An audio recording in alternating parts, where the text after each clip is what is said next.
चंदन है राजस्थानी।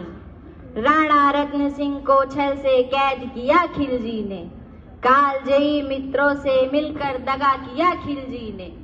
खिलजी का चित्तौड़ दुर्ग में एक संदेशा आया, जिसको सुनकर शक्ति शौर्य पर फिर अंधियारा छाया। महारानी हिल गई, शक्ति का सिंहासन डोला था सतीत्व मजबूर जुल्म विजयी स्वर में बोला था। रुष्ट हुए बैठे थे सेनापति गोरा रणधीर, जिनसे रण में भय खाती थी खिलजी की शमशीर। मगर रानी ने प्रथम वीर गोरा को खोज निकाला, वन वन भटक रहा था मन में तिरस्कार की ज्वाला। बोला, मैं तो बहुत तुच्छ हूँ, राजनीति क्या जानूं, निर्वासित हूँ, राजमुकुट की हट कैसे पहचानूं। महारानी ने कहा, यह समय नहीं है वीर क्रोध करने का, अगर धरा की आन मिट गई खाम नहीं भरने का। दिल्ली गई पद्मिनी तो फिर पीछे पछताओगे, जीते जी रजपूती कुल को दाग लगा जाओगे। यह कह गोरा के चरणों में झुकी पद्मिनी रानी, ताकि रह सके उसका सतीत्व अभिमानी, जिसके कारण मिट्टी भी चंदन है राजस्थानी। दोहराता हूँ सुनो रक्त से लिखी हुई कुर्बानी। गोरा पीछे हट बोला, फिर रजपूती गरिमा का फिर धधक उठा था शोला। बोला, मैं तो बहुत तुच्छ हूँ, राजनीति क्या जानूं, निर्वासित हूँ, राजमुकुट की हट कैसे पहचानूं। महारानी ने कहा, यह समय नहीं है वीर क्रोध करने का, अगर धरा की आन मिट गई खाम नहीं भरने का। दिल्ली गई पद्मिनी तो फिर पीछे पछताओगे, जीते जी रजपूती कुल को दाग लगा जाओगे। यह कह गोरा के चरणों में झुकी पद्मिनी रानी, ताकि रह सके उसका सतीत्व अभिमानी, ताकि रह सके उसका सतीत्व अभिमानी।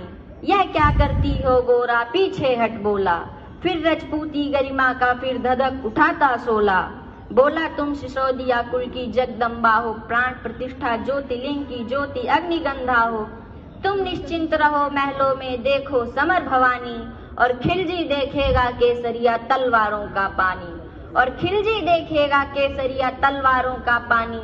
राणा के सकुशल आने तक गोरा नहीं मरेगा, एक पहर सर कटने पर भी धड़ युद्ध करेगा। एक लिंग की शपथ महाराणा वापस आएंगे, महाप्रलय के घोर प्रवंजन भी न रोक पाएंगे। शब्द शब्द में वाड़ी पति गाथा तूफानी, और शंकर के डमरू में जागी जैसे वीर भवानी, जिसके कारण मिट्टी भी चंदन है राजस्थानी। दोहराता हूँ सुनो रक्त से लिखी हुई कुर्बानी। जा पहुंची डोलियां एक दिन खिलजी की सरहद पर, उधर दूध भी जा पहुंचा खिलजी के रंग दो, राणा रत्न सिंह से उसको एक बार मिलवा दो। खिलजी उछल पड़ा था, फौरन हुक्म दिया था, बड़े शौक से मिलने का शाही फरमान दिया था। यह शाही फरमान दूत ने गोरा तक पहुंचाए। गोरा झूम उठे क्षण बादल को पास बुलाए। बोले बेटा, अब वक्त आ गया है कट मरने का, रजपूती गरिमा का दूध सफल करने का। मैं लोहा काटूंगा, यह राणा को मुक्त करेंगे, कुछ घोड़सवार कुछ पीछे भी तैयार रहेंगे।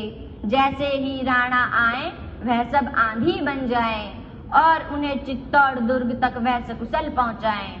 अगर भेद खुल गया वीर तो पल की देर न करना, और शाही सेना आ पहुंचे तो बढ़कर रण करना।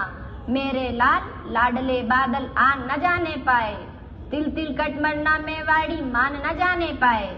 ऐसा ही होगा काका, रजपूती अमर रहेगी, गोरा के कंधे में भी मिट्टी की गंध रहेगी। तो फिर आ बेटे सीने से तुझे लगा लूं, हो न सके शायद अब मिलना अंतिम लाड लड़ा लूं। यह कह गोरा को उन्होंने सीने से उन्हें लगाया, धरती कांप गई अंबर का अंतस मन भर आया।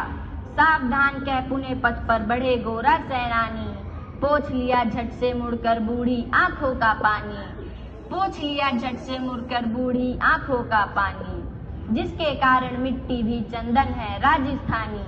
गोरा की चातुरी चली राणा के बंधन काटे, छांट छांट कर शाही पहरेदारों के सर काटे। लिपट गए गोरा से राणा गलती पर पछताए, सेनापति की नमक हलाली देख नैन भर आए।